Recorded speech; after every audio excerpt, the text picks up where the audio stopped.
உங்களை ஆற்றி தேற்றி பலப்படுத்த இந்த உலகத்துல எனக்கு தெரிஞ்சு யாரும் இல்லைன்னா நான் சொல்லுவேன். ஆமென். அதே போல உதவி செய்ய ஒரு எந்த இடமும் இல்லைன்னா நான் உங்களுக்கு சொல்லுவேன். அதெல்லாம் யார்கிட்ட தான் வரும்? தேவனிடத்துல தான் வரும். நிறைய பேர் என்ன செய்யறாங்க? யோசிக்கிறாங்க.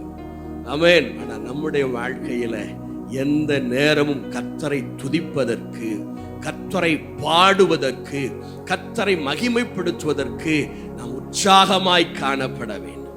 ஆமென். சின்ன பிள்ளைகள் இன்னைக்கு சினிமா பாட்டை கேட்டு உடனே பாடிடுது. செல்போன்ல ரீல்ஸ்ல ஏதாவது பாக்குறாங்க.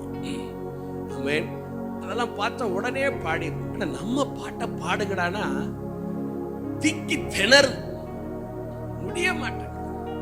பிள்ளைகளை கர்த்தருக்குள் சிறு பிராயத்திலிருந்தே வளர்த்து கொண்டு வாங்க. பாட வைங்க, துதிக்க வைங்க, ஆராதிக்க வைங்க. நீங்க பாடி துதிச்சு ஆராதிச்சாதான் ஆமென் அவர்கள் என்ன செய்வாங்க? கர்த்தரை பாடி துதிச்சு மகிமைப்படுத்துவாங்க. இன்னைக்கு நிறைய பேர் பிள்ளைகளை ஆமென் வளர்க்கிறதற்கு யோசிக்கிறோம். பிரியமானவர்களே, உலக கல்வி, உலக காரியங்கள் நமக்கு தேவை இல்லை என்பதல்ல.